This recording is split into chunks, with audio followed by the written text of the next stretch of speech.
ನನ್ನೊಂದಿಗೆ ಸಾಕಷ್ಟು ಜೆಡಿಎಸ್ ನ ಮುಖಂಡರಿದ್ದಾರೆ, ಅವರನ್ನು ನಾನು ಮಾತನಾಡಿಸ್ತಾ ಹೋಗ್ತೀನಿ. ಸರ್, ಇವತ್ತು ಮಂಡ್ಯದಲ್ಲಿ ಮತ್ತೊಂದು ಜೆಡಿಎಸ್ ನ ಒಂದು ಶಕ್ತಿ ಪ್ರದರ್ಶನ ಆಗಿರುವಂತದ್ದು. ಬೇರೆ ಬೇರೆ ಕಾರ್ಯಕ್ರಮಗಳಿಗೆ ಇವತ್ತು ಉದ್ಘಾಟನೆ ಆಯ್ತು. ಬಹಳ ಮುಖ್ಯವಾಗಿ ಆಂಬುಲೆನ್ಸ್ ಲೋಕಾರ್ಪಣೆ ಆಗಿರುವಂತದ್ದು. ಆಮೇಲೆ ವಿಶೇಷ ಚೇತನರಿಗೆ ಸುಮಾರು 300ಕ್ಕೂ ಹೆಚ್ಚು ಎಲೆಕ್ಟ್ರಿಕ್ ವಾಹನ ಕೊಟ್ಟಿರುವಂತದ್ದು, ಸ್ಪೋರ್ಟ್ಸ್ ಕ್ಲಬ್ ಆಗುವಂತದ್ದು, ಇಷ್ಟೊಂದು ಕಾರ್ಯಕ್ರಮಗಳು ನಿಮ್ಮ ಒಂದು ಜಿಲ್ಲೆ ಆಗ್ತಾ ಇದೆ. ಏನ್ ಹೇಳ್ತೀರಿ ನೀವು? ಸಾವಿರಾರು ಮಂದಿ ಜೆಡಿಎಸ್ ನ ಕಾರ್ಯಕರ್ತರು ಇಲ್ಲಿ ಜಮಾಯಿಸಿದ್ದಾರೆ. ಏನ್ ಹೇಳ್ತೀರಾ? ಏನ್ ಅನ್ಸುತ್ತೆ ನಿಮಗೆ ಈ ಸಂದರ್ಭದಲ್ಲಿ? ಸರ್, ಇದಕ್ಕೆಲ್ಲ ಕಾರಣ ನಮ್ಮ ಮೋದಿಜಿ ಅವರು. ಯಾಕೆಂದ್ರೆ ಸ್ಥಾನಮಾನ ಕೊಟ್ಟಂತವ್ರು, ನಮ್ಮನ್ನ ಗುರುತಿಸಿ ಮೋದಿಜಿ ಅವರು. ಅವ್ರಿಗೆ ಮೋಸ ಮಾಡ್ದಂಗೆ ನಾವು ಪಕ್ಷದಲ್ಲಿ ಪ್ರೀತಿ ವಿಶ್ವಾಸವನ್ನ ಬೆಳೆಸಿ ಮೈತ್ರಿನಲ್ಲಿ ಮೋಸ ಮಾಡ್ದಂಗೆ ಈಗ ಕುಮಾರಣ್ಣಗೆ ಅತಿ ಹೆಚ್ಚಿನ ಲೀಡ್ನಲ್ಲಿ ಕಳಿಸಿದೀವಿ. ಆದ್ರೆ ಬಿಜೆಪಿಯವರು ಎಂಥ ಸಂದರ್ಭಕ್ಕೂ ಕೂಡ ಕುಮಾರಣ್ಣ ಮೋಸ ಮಾಡಿದ್ರ ರೀತಿ ನೀತಿಗಳಿಲ್ಲ. ಅರ್ಥ ಆಯ್ತಾ? ಇದುವರೆಗೂ ಕೂಡ ಅವರು ಯಾವ ಪಕ್ಷಕ್ಕೆ ಹೋದ್ರು ಕೂಡ ತಮ್ಮ ರೀತಿ ನೀತಿಲೇ ನಡ್ಕೊಂಡಿದ್ದಾರೆ. ಆದ್ರೆ ಕಾಂಗ್ರೆಸ್ ಮೈತ್ರಿ ಮಾಡ್ಕೊಂಡಾಗ ನಂಬಿಸಿ ಕುದ್ಕೆ ಕೂದ್ಬಿಟ್ರು. ಯಾರು ಕುದ್ಕೆ ಕೂದ್ರು ಯಾರು ನಿಮ್ಗೆ ಗೊತ್ತು. ಬಟ್ ಬಿಜೆಪಿನಲ್ಲಿ ಒಂದು ಲೆಕ್ಕಾಚಾರ ಇದೆ. ಆ ಲೆಕ್ಕಾಚಾರಕ್ಕೋಸ್ಕರ ಮೈತ್ರಿ ಮಾಡಿದ್ರೆ ವಿನಃ ನಾವು ಸೋತೋಗ್ಬಿಡ್ತಿದ್ವಿ, ನಮ್ಮ ಪಕ್ಷ ಹೊಂಟೋಯ್ತದೆ ಅಂತ ಏನಾರ ಬಿಜೆಪಿ ತಿಳ್ಕೊಂಡ್ರೆ ಅದು ಶುದ್ಧ ದಡ್ತನ. ಅಲ್ಲ, ಈಗ ಕಾಂಗ್ರೆಸ್ ಒಂದಿಗೂ ಕೂಡ ಮೈತ್ರಿ ಆಗಿತ್ತು ಜೆಡಿಎಸ್, ಈಗ ಬಿಜೆಪಿ ಒಂದಿಗೂ ಕೂಡ ಎನ್ಡಿ ಇದೆ. ಏನ್ ಡಿಫ್ರೆನ್ಸ್ ಕಾಣಿಸ್ತಿದೆ ನಿಮಗೆ? ಕಾಂಗ್ರೆಸ್ಗೂ ಮತ್ತೆ ಬಿಜೆಪಿ ಏನ್ ಡಿಫ್ರೆನ್ಸ್ ಕಾಣಿಸ್ತಾ ಇದೆ ಅಂತ? ಸರ್, ನಾವು ಕಾಂಗ್ರೆಸ್ ಸೇರ್ಕೊಂಡ್ದು ಕೊಚ್ಚೆ ಸೇರ್ಕೊಂಡಂಗೆ ದೊಡ್ಡತನ ಇಲ್ಲಿಲ್ಲ ಅವ್ರಿಗೆ ಯಾಕೆ ಗೊತ್ತಾ? ಕುಮಾರಸ್ವಾಮಿ ಕೆಲಸ ಮಾಡ್ಬಿಡ್ತಾನೆ, ಜೋರಾಗಿ ಹೆಸರು ತಗೊಂಡ್ಬಿಡ್ತಾನೆ ಅಂತ ಹೇಳ್ಬಿಟ್ಟು ಸಿದ್ದರಾಮಯ್ಯನವರು ಮಾಡಿದಂತ ಕುತಂತ್ರ ಕೆಲಸ ಇದು. ಡಿ.ಕೆ. ಶಿವಕುಮಾರ್ ಅವ್ರು ಕೈ ಜೋಡಿಸಿದ್ರು. ಅರ್ಥ ಆಯ್ತಾ? ಇವತ್ತು ಮತ್ತೆ ಜನ ಅವ್ರಿಗೆ ಓಟ್ ಕೊಡ್ಲಿಲ್ವಾ? ಮಂಡ್ಯ ಜಿಲ್ಲೆಯಲ್ಲಿ ಗೆಲ್ಲಿಲ್ವಾ ಅವರು? ತಡ್ಕೊಂಡ್ರ ಇವರು? ನೀವು ಸುಮಲತನ ಹಾಕ್ಬಿಟ್ಟು ಸುಮಾರು ಎಲ್ಲಾ ಕೋಮನ್ ಜನ, ಎಲ್ಲಾ ಪಕ್ಷದ ಜನ ಗೆಲ್ಸಿದ್ರಲ್ಲ. ಅರ್ಥ ಆಯ್ತಾ? ಕುಮಾರಸ್ವಾಮಿ ಯಾಕೆ ಸೋಲಿಸಿಲ್ಲ ನೀವು? ಮತ್ತೆ ಈಗ ಯಾಕೆ ಸೋಲಿಸಿಲ್ಲ? ಇದಕ್ಕೆ ಉದಾಹರಣೆ ಈ ಚುನಾವಣೆಗಳು. ಸುಮ್ಮನೆ ನಿಮ್ಗೆ ಇಷ್ಟ ಬಂದಂಗೆ ಚುನಾವಣೆ ಮಾಡಿದ್ರೆ ಅದು ಪ್ರತಿಫಲವ ಮುಂದೆ ಅನುಭವಿಸ್ತೀರಿ. ಇವತ್ತೇನೋ ಆಗದೆ ಮುಂದೆ ಅನುಭವಿಸ್ತೀರಿ. ಇವತ್ತು ಜನಕ್ಕೆ ಟೋಪಿ ಹಾಕಿ ನೀವು ರಾಜ್ಯ ಸರ್ಕಾರ ಮಾಡ್ತಾ ಇದ್ರಿ. ಸತ್ಯ, ಗ್ಯಾರಂಟಿಗಳು ಕೊಡ್ತೀವಿ ಅಂತ. ಅರ್ಥ ಆಯ್ತಾ? ಗಂಡಂತ ಕೇಳ್ತೀರಿ, 40 ರೂಪಾಯಿ ಲೇಡೀಸ್ ಕೊಡ್ತಾ ಇದ್ರಿ. ಅರ್ಥ ಆಯ್ತಾ? ಈ ರಾಜ್ಯ ಉದ್ಧಾರ ಆಯ್ತಾ ಇದ? ಅಭಿವೃದ್ಧಿ ಆಯ್ತಾ ಇದ? ಎಷ್ಟೋ ಜನ ವಿದ್ಯಾವಂತರು ಕೆಲಸ ಇಲ್ಲದೆ ನಿಂತವ್ರಲ್ಲ, ಅವ್ರಿಗೇನಾದ್ರು ಒಳ್ಳೇದು ಮಾಡಿದೀರಾ? ಇಲ್ಲ. ಬೇರೆಯವ್ರನ್ನ ಯಾಕೆ ದೂರ್ತೀರಿ ನೀವು? ಏನಾರು ಒಂದು ನಿಮ್ಮ ತಪ್ಪು ಮುಚ್ಕೊಳ್ಳೋದಕ್ಕೆ ಕೇಂದ್ರ ಸರ್ಕಾರ ಕಡೆ ಬಟ್ಟು ಮಾಡ್ತೀರಿ. ನಾಚಿಕೆ ಆಗ್ಬೇಕು ನಿಮಗೆ. ಯಾಕೆಂದ್ರೆ ನಿಮ್ಮ ಯೋಗ್ಯತೆಗೆ ನೀವು ಮಾಡ್ತಾ ಇರುವಂತ ಅಭಿವೃದ್ಧಿ, ಅರ್ಥ ಆಯ್ತಾ, ಯಾವ್ದು ರಾಜ್ಯ ಪರ ಇದೆಯಾ, ಜನಪರ ಇದೆಯಾ? ಇಲ್ಲ. ನೀವು ಮುಖ್ಯಮಂತ್ರಿ ಆಗೋದೇ ದೊಡ್ಡ ಕತೆ ಆಗದೆ. ನೀವು ಇಲ್ಲ ಅವ್ರು ಮುಖ್ಯಮಂತ್ರಿ ಆಯ್ತೀನಿ, ನಾ ಮುಖ್ಯಮಂತ್ರಿ ಆಯ್ತೀನಿ ಅನ್ನೋದು ದೊಡ್ಡ ಒಂದು ದಂಧೆ ಮಾಡ್ಕೊಂಡು ಕಾಲ ಕಳೀತಾ ಇದ್ರಿ. ಅಭಿವೃದ್ಧಿ ಪರ ಏನೋ ಮಾಡ್ತಾ ಇದ್ದೀರಾ? ಇಲ್ಲ.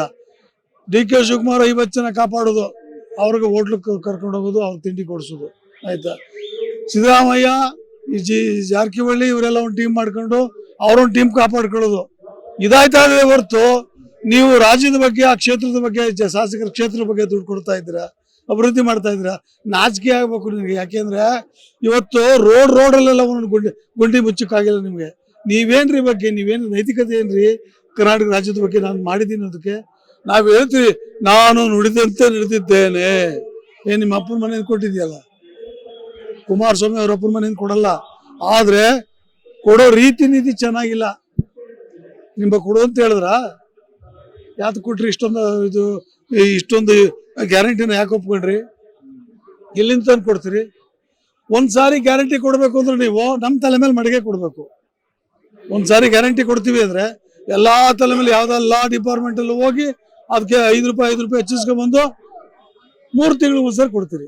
ಇಲ್ಲ, ಚುನಾವಣೆ ಬಂತ, ಆ ಚುನಾವಣೆ 2 ತಿಂಗಳ ಆ ಚುನಾವಣೆ ಕಾಯ್ತೀರಿ, ತದನಂತರ ಮಾಡ್ತೀರಿ. ಇದು ಒಂದು ಸರ್ಕಾರವಾ?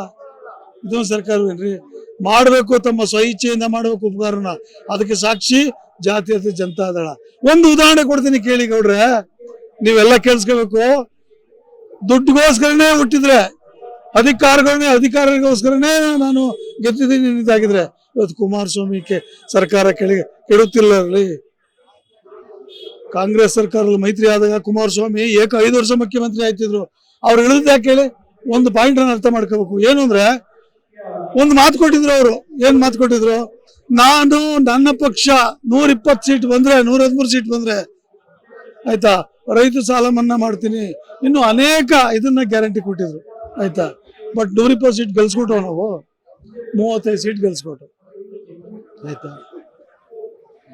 ಅವ್ರು ಅದನ್ನ ತಗೊಂಡೋಗಿ ಕಾಂಗ್ರೆಸ್ ಜೊತೆ ಮೈತ್ರಿ ಮಾಡ್ದು. ನಿಮ್ಮ ತಾಯಿಗಂಡ್ರು ನಂಬ್ಕೊಂಡು ನಾವು ಮಾಡಿದ್ವಲ್ಲ, ಒಳಗಡೆ ಬಂದ ತಕ್ಷಣ ಇವನು ಅಭಿವೃದ್ಧಿ ಮಾಡ್ಬಿಡ್ತಾನೆ ಅಂತೇಳಿ. ಬಟ್ ಜೊತೆಗೇನು ಅಂದ್ರೆ ತಾನು ಕುಮಾರಸ್ವಾಮಿ ಅವ್ರು ಬರ್ಬೇಕಾದ್ರೆ ಒಂದು ಕಂಡೀಷನ್ ಹಾಕಿದ್ರು, ಏನು, ರೈತ ಸಾಲ ಮನ್ನಾ ಮಾಡಿದ್ರೆ ಮಾತ್ರ ನಾನು ಮುಖ್ಯಮಂತ್ರಿ ಆಗ್ತೀನಿ, ಇಲ್ಲ ಅಂತ ಹೇಳಿದ್ರು. ಬಾಕಿಯವರು ದುಡ್ಡು ಮಾಡೋರಾಗಿದ್ರೆ ಈ ಕಂಡೀಷನ್ ಆಗ್ತೇ ಇರಲಿಲ್ಲ. ಯಾಕೆ ಗೊತ್ತಾ, ಮುಖ್ಯಮಂತ್ರಿ ಆದ್ಮೇಲೆ ಬಂಧುಗಳೇ ನಾನು ಹೇಳಿದ ಮಾತನ್ನ ಉಳಿಸ್ಕೊಳಕ್ಕಾಗಿಲ್ಲ. ಯಾಕೆ ಅಂದ್ರೆ ಇದು ಸಮ್ಮಿಶ್ರ ಸರ್ಕಾರ, ನಾನು ರೈತ ಸಾಲನ ಮನ್ನಾ ಮಾಡಕ್ ಆಯ್ತಾ ಇಲ್ಲ, ದಯವಿಟ್ಟು ಕ್ಷಮಿಸಿ ಏನಿದ್ರೆ ತೀರೋಗಿತ್ತು ಅಲ್ವಾ. ಆದ್ರೆ ನನ್ನ ಸರ್ಕಾರ ಹೋದ್ರು ಪರವಾಗಿಲ್ಲ, ನಾನು ಮುಖ್ಯಮಂತ್ರಿ ಕೇಳಿದ್ರು ಪರವಾಗಿಲ್ಲ ಅಂತೇಳಿ ರೈತ ಸಾಲ ಮನ್ನಾ ಮಾಡಿದ್ರಲ್ರಿ, ಇದಕ್ಕಿಂತ ಬೇಕಾ? ಡಿ ಕೆ ಶಿವಕುಮಾರ್ ಅವರು ಹೇಳ್ತಾರೆ, ಕುಮಾರಸ್ವಾಮಿ ಅವರ ಏನಿದೆ ಕೊಡುಗೆ ಏನಿದೆ, ಆಮೇಲೆ ಮಾಜಿ ಪ್ರಧಾನಿಗಳದ್ದು ಕೊಡುಗೆ ಏನಿದೆ ದೇವೇಗೌಡರದು ಅನ್ನೋ ಪ್ರಶ್ನೆ ಮಾಡ್ತಾರೆ. ಏನ್ ಉತ್ತರ ಕೊಡ್ತೀರಾ ನೀವು? ಅವ್ರ ಕೊಡುಗೆ ರಾಜ್ಯಕ್ಕೆ ಏನಿದೆ, ಜಿಲ್ಲೆಗೆ ಏನಿದೆ, ಇವ್ರ ಕೊಡುಗೆ ಏನು ಅಂತ ಕೇಳ್ತಾರಲ್ಲ ಸರ್, ಅರ್ಥ ಆಯ್ತಾ? ಎಷ್ಟು ತಿಂಗಳು ನೀವು ಮುಖ್ಯಮಂತ್ರಿ ಮಾಡಿದ್ರಿ ಕುಮಾರಸ್ವಾಮಿಯ? ಮೈತ್ರಿ ಸರ್ಕಾರಕ್ಕೆ ಹೋಗಿ ಇವ್ರನ್ನ ಎಷ್ಟಿದೆ ಅಧಿಕಾರ ಕೊಟ್ಟಿದ್ರಿ ನೀವು ಮಾಡೋದಕ್ಕೆ?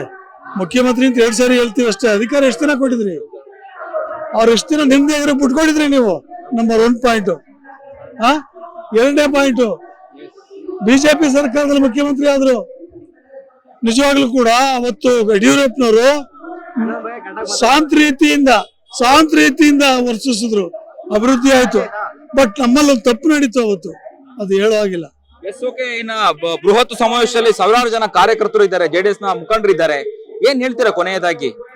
ಸರ್, ಇವತ್ತು ಕುಮಾರಸ್ವಾಮಿ ಅವರು ಎಲ್ಲಿವರೆಗೂ ಬದುಕಿರ್ತಾರೋ, ಎಲ್ಲಿವರೆಗೂ ಇರ್ತಾರೋ ಅಲ್ಲಿವರೆಗೂ ಕೂಡ ಈ ಮಂಡ್ಯ ಜಿಲ್ಲೆಯಲ್ಲಿ ಯಾರು ಕೂಡ ಏನು ಕೈ ಹಾಕಿ ಏನು ಮಾಡಕ್ಕಾಗಲ್ಲ.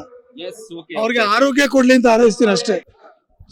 ಸರ್ ಕುಮಾರಣ್ಣರು ಈ ದೇಶದ ದೇವೇಗೌಡರು ಪ್ರಧಾನಮಂತ್ರಿ, ಅವ್ರ ಶ್ರಮದಿಂದ ಪಾರ್ಲಿಮೆಂಟ್ ನಮ್ಮ ಕೇಂದ್ರದ ಪ್ರಧಾನ ಮಂತ್ರಿ ಆಗಿದ್ದವರು. ಸುಮ್ಗೆ ಬೇಕಾ, ಅವರಿಂದ ಬೆಳೆದಿರೋ ಎಷ್ಟೋ ಜನ ಅವ್ರ ಮೇಲೆ ಹೆಚ್ಚಿನ ರೀತಿ ಕಿಡಿಕಾರ್ತಾರೆ.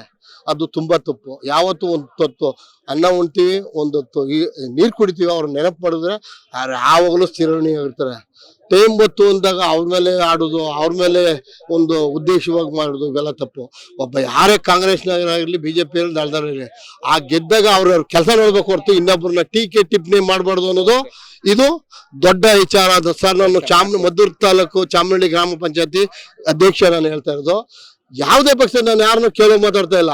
ಗೆದ್ದು ಕೆಲಸ ಮಾಡ್ಬೇಕು ಹೊರತು ಇನ್ನೊಬ್ಬರನ್ನ ತಗಲಿ ಟೀಕೆ ಮಾಡಿ ಅನ್ನೋದು ಯಾವುದು ಇಲ್ಲ ಅಷ್ಟು ಸರ್. ಕುಮಾರಸ್ವಾಮಿ ದೇವೇಗೌಡರು ಇರೋ ಗಂಟು ಕರ್ನಾಟಕ ಸರ್ಕಾರ ಮಂಡ್ಯ ಜಿಲ್ಲೆ ಅಥವಾ ಮದ್ದೂರು 56,000 ಲೀಡ್ ಕುಮಾರಣ್ಣ ಕೊಟ್ಟಿದ್ದೀವಿ. ಈ ಸತಿ ನಿಂತ್ಕೊಂಡು ಇನ್ನೂ 56,000 70,000 ಲೀಡ್ ಕೊಡ್ತೀವಿ. ಇದು ನಾನು ಪಂಚಾಯತಿ ಅಧ್ಯಕ್ಷ ಆಗಿ ಹೇಳ್ತೀನಿ. ಇದಿಷ್ಟು ಮಂಡ್ಯದಲ್ಲಿ ನಡೆಯುವಂತಹ ಬೃಹತ್ ಜೆಡಿಎಸ್ ನ ಸಮಾವೇಶದಲ್ಲಿ ಭಾಗವಹಿಸಿದಂತಹ ಜೆಡಿಎಸ್ ನ ಮುಖಂಡರು ಕಾರ್ಯಕರ್ತರು ಹೇಳುವಂತದ್ದು. ಕ್ಯಾಮರಾ ಪರ್ಸನ್ ಅಭಿಲಾಷ್ ಜೊತೆ ಅಭಿಜಿತ್ ಗಣೇಶ್, ಕರ್ನಾಟಕ ಟಿವಿ.